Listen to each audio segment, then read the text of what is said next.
సుప్రియ గారు హాయ్ అండి. యాక్చువల్లీ ఈ సెట్కి వచ్చినప్పటి నుంచి కూడా ఆ సాంగ్ ప్లే అవుతూనే ఉంది లూప్ మోడ్లో. అండ్ టీజర్ కట్లో కూడా బాగా వైరల్ అయింది ఆ సాంగ్. రీసెంట్గా కోటి గారు మాట్లాడుతూ మమ్మల్ని అడగలేదు, అసలు పర్మిషన్ తీసుకుని ఉంటే బాగుండేది కదా అని ఒక చిన్న వ్యక్తం చేశారు ఆయన బాధని. ఏమంటారు? సో దాని తర్వాత వెళ్ళి నేను ఆయన కలిసానండి. అండ్ మేము కొద్దిసేపు నవ్వుకున్నాం.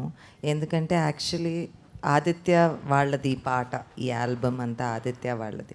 సో మేము అనుకున్న ఎన్ఓసీలు, అవసరమైన పర్మిషన్స్ తెచ్చుకున్నాం. అండ్ ఆ ఇన్ఫర్మేషన్ ఆయనకి పాస్ ఆన్ అవ్వలేదు ఆ టైం. ఆయన బాధ అదే కదా. అవును, అంతే. పర్మిషన్ అడగలేదు.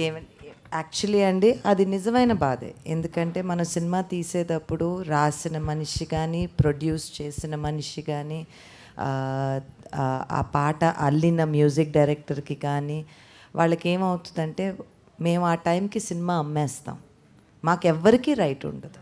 యాక్చువల్లీ చెప్పాలంటే ఎవ్వరికీ రైట్ ఉండదు. తెలియకుండా పాడిన మనిషికి కాస్తో కూస్తో రాయల్టీ వస్తుందంట.